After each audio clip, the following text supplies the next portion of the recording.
Hello everyone, how are you? This is Dr. Chavi Garg. Welcome to my channel Krishna Institute of Education. हमारे BEd first year में आपके 4 compulsory subject होते हैं. उसमें एक बहुत इम्पॉर्टेंट सब्जेक्ट है growing up as a learner. ये हर बच्चे को करना होता है. तो मैं बच्चों के रिक्वेस्ट पे मैंने इसके इम्पॉर्टेंट क्वेश्चन तैयार किए हैं. आप अगर इन्हीं इम्पॉर्टेंट क्वेश्चन को कर लेते हैं तो आप देखेंगे कि आपको जो है बहुत ज़्यादा इससे हेल्प मिल जाएगी. तो without wasting any time let's get started. तो हमारा पहला क्वेश्चन है इसमें कि education psychology. Actually growing up as learner में आपको जो है एजुकेशन साइकोलॉजी से रिलेटेड टॉपिक कराए जाते हैं. तो सबसे पहले आपको बताना है कि एजुकेशन साइकोलॉजी किसे कहते हैं और ये जो है एजुकेशन या लर्निंग को किस तरह से इन्फ्लुएंस करती है, उसका क्या प्रोसेस है. तो आपको एजुकेशन साइकोलॉजी का मीनिंग करना है और ये हमारी लर्निंग को किस तरह से एजुकेशन साइकोलॉजी इन्फ्लुएंस करती है ये आपको बताना है. ये बहुत ही इंपॉर्टेंट क्वेश्चन है. फिर सेकंड आता है आपका कि डिफरेंट स्टेजेस बताइए ह्यूमन डेवलपमेंट की. ह्यूमन डेवलपमेंट में आप देखते हैं शैशवावस्था होती है, बाल्यावस्था होती है. तो इस तरह से आपको ह्यूमन डेवलपमेंट की डिफरेंट स्टेजेस बतानी है. और फिर इसमें एक बहुत इंपॉर्टेंट थ्योरी है आपकी पियाजे की थ्योरी. तो ये थ्योरी आप जरूर करिए. ये आपकी कॉग्निटिव डेवलपमेंट की थ्योरी है. पियाजे की 2-3 थ्योरी है लेकिन सबसे इंपॉर्टेंटली आपसे पूछी जाती है कॉग्निटिव डेवलपमेंट की थ्योरी. नेक्स्ट आपसे पूछा जाता है कि क्रिएटिविटी किसे कहते हैं. हिंदी में बोलते हैं इसे सृजनात्मकता.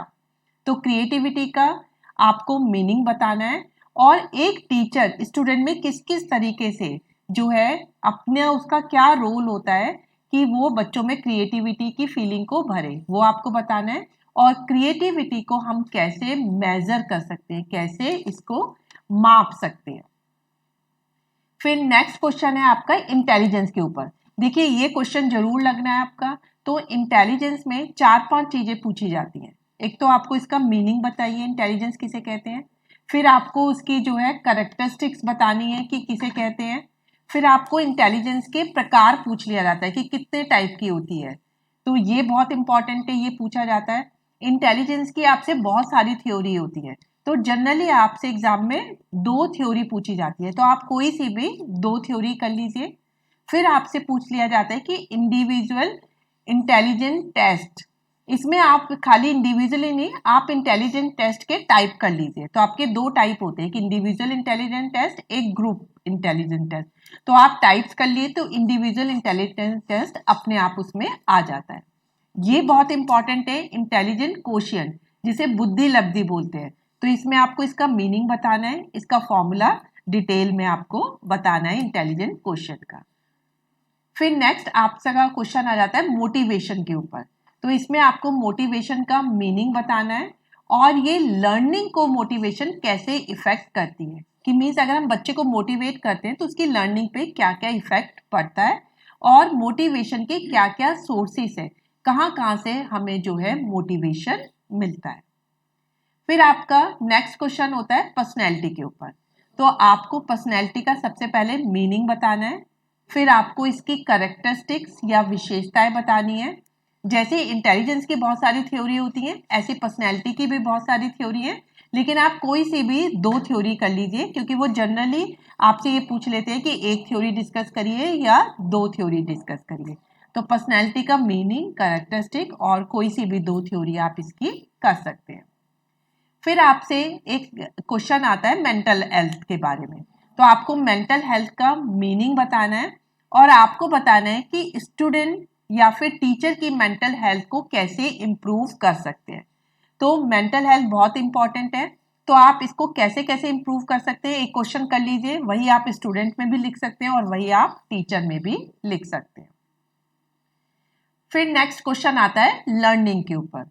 तो लर्निंग में भी आपसे 4-5 चीजें पूछी जाती हैं. तो लर्निंग में आप एक तो लर्निंग का मीनिंग कर लीजिए. फिर आप करिए कि लर्निंग को कौन कौन से कारक इफेक्ट करते हैं, कौन कौन से फैक्टर इसको इफेक्ट करते हैं. फिर लर्निंग की बहुत सारी थ्योरीज है. तो इसमें आप एक तो इनसाइट थ्योरी कर लीजिए. इंसाइट इसमें नाम से पूछी जाती है, इसलिए मैं ये नहीं कह रही हूँ कि कोई से भी दो कर लीजिए। तो एक तो आप इंसाइट थ्योरी कर लीजिए, इंसाइट थ्योरी को ही हम गेस्टॉल्ट थ्योरी भी कहते हैं। तो किसी भी नाम से आ जाए, थ्योरी ये एक ही है। इसे कोहलर की थ्योरी भी बोलते हैं। तो ये तीन नाम आ जाते हैं इसमें, गेस्टॉल्ट थ्योरी, इंसाइट थ्योरी या फिर कोहलर थ्योरी। तीनों आपकी एक ही थ्योरी को कहते हैं। फिर आप एक कर लीजिए क्लासिकल कंडीशनिंग लर्निंग थ्योरी। तो ये आपके लर्निंग से रिलेटेड टॉपिक हो जाते हैं। अब जो है हमारा नेक्स्ट क्वेश्चन, एक शॉर्ट नोट्स आपसे पूछ लिए जाते हैं, तो ये आप कर लीजिए। इसमें एक तो इंडिविजुअल डिफरेंसेस के बारे में पूछ लिया जाता है कि हर इंडिविजुअल आपको पता है अलग अलग होता है, फिजिकली भी मेंटली भी। तो आपको इंडिविजुअल डिफरेंस का मीनिंग बताना है और उसके डिफरेंट टाइप्स बताने हैं। फिर इसके बाद आपसे पूछ लिया जाता है कि मेंटल हाइजीन और मेंटल हेल्थ में क्या डिफरेंस है। तो आपको कॉलमनर फॉर्म में तो डिफरेंस मिलता नहीं है, तो आप मेंटल हाइजीन का मीनिंग बता दीजिए और मेंटल हेल्थ का मीनिंग बता दीजिए। ये बहुत इंपॉर्टेंट क्वेश्चन है, ये लॉन्ग में भी पूछ सकते हैं आपसे कि एडोलसेंस की मेन प्रॉब्लम क्या है और उन प्रॉब्लम को एक टीचर कैसे दूर कर सकता है। फिर नेक्स्ट क्वेश्चन हो सकता है कि माल एडजस्टमेंट की क्या क्या कॉजेस है। फिर आपकी डिफेंस मैकेनिज्म होती है, तो जिन्हें हम रक्षा युक्ति भी बोलते हैं कि कौन कौन सी डिफेंस मैकेनिज्म है। फिर एक क्वेश्चन आपसे पूछा जाता है कि बाल अपराधी जो होता है, बचपन में जो बच्चे अपराधी बन जाते हैं, कि उनके क्या क्या कॉजेस होते हैं। तो डिलिंक्वेंट बिहेवियर की आपसे ये चीजें पूछ ली जाती है। फिर नेक्स्ट आपसे पूछा जा सकता है कि वर्बल इंटेलिजेंस टेस्ट के मेरिट या डिमेरिट क्या है। एक आपका सोशल डेवलपमेंट पूछ लिया जाता है कि बच्चों का सोशल डेवलपमेंट कैसे होता है। और ये बहुत इंपॉर्टेंट क्वेश्चन है कि एजुकेशन और साइकोलॉजी के बीच में क्या रिलेशन है। तो आप ये जरूर कर लीजिए, क्योंकि जो पहला क्वेश्चन था उसमें आप एजुकेशन साइकोलॉजी का मीनिंग पूछा जाता है, और ये जो एजुकेशन साइकोलॉजी है लर्निंग को कैसे इफेक्ट करती है, और एजुकेशन और साइकोलॉजी में क्या रिलेशन होता है। अब हमारा लास्ट क्वेश्चन कहता है कि आप ये डिफरेंट टाइप के चिल्ड्रन होते हैं, तो कभी कभी या तो इनकी करेक्टरिस्टिक पूछ ली जाती है, या फिर जो है हम इनकी जो है वो पूछ लेते हैं कि इनकी क्या प्रॉब्लम है। तो आप एक तो मेंटली रिटार्डेड चिल्ड्रन कर लीजिए, जिन्हें हम मंदबुद्धि बालक कहते हैं, बैकवर्ड चाइल्ड कर लीजिए, गिफ्टेड चाइल्ड देख लीजिए, एक्सेप्शनल चाइल्ड देख लीजिए, और वेल एडजस्टेड चाइल्ड देख लीजिए। इन चार तरह की चिल्ड्रन की आपकी विशेषताएं भी पूछ सकते हैं, और उसकी प्रॉब्लम भी पूछ सकते हैं, और उनकी क्या रेमेडीज हो सकती है। तो रेमेडीज आपको अलग से याद करने की बिल्कुल जरूरत नहीं है। अगर आपने प्रॉब्लम देख ली तो प्रॉब्लम से ही आपकी रेमेडीज निकल जाती है, कि जो प्रॉब्लम है उसी को अगर हम दूर कर देते हैं तो वो आपकी रेमेडीज में भी आ जाती है। तो इस तरीके से ये मैंने आपको 10 क्वेश्चन दिए हैं ग्रोइंग अप लर्नर में। तो इसका सिलेबस इतना वास्ट है, लेकिन आप सिर्फ इन्हीं क्वेश्चन को कर लीजिए तो आप देखेंगे एक तो आपका सिलेबस बहुत जल्दी से हो जाएगा, और आप बहुत ही कॉन्फिडेंट फील करेंगे इस सब्जेक्ट में। तो that's all for today lecture. Thank you very much.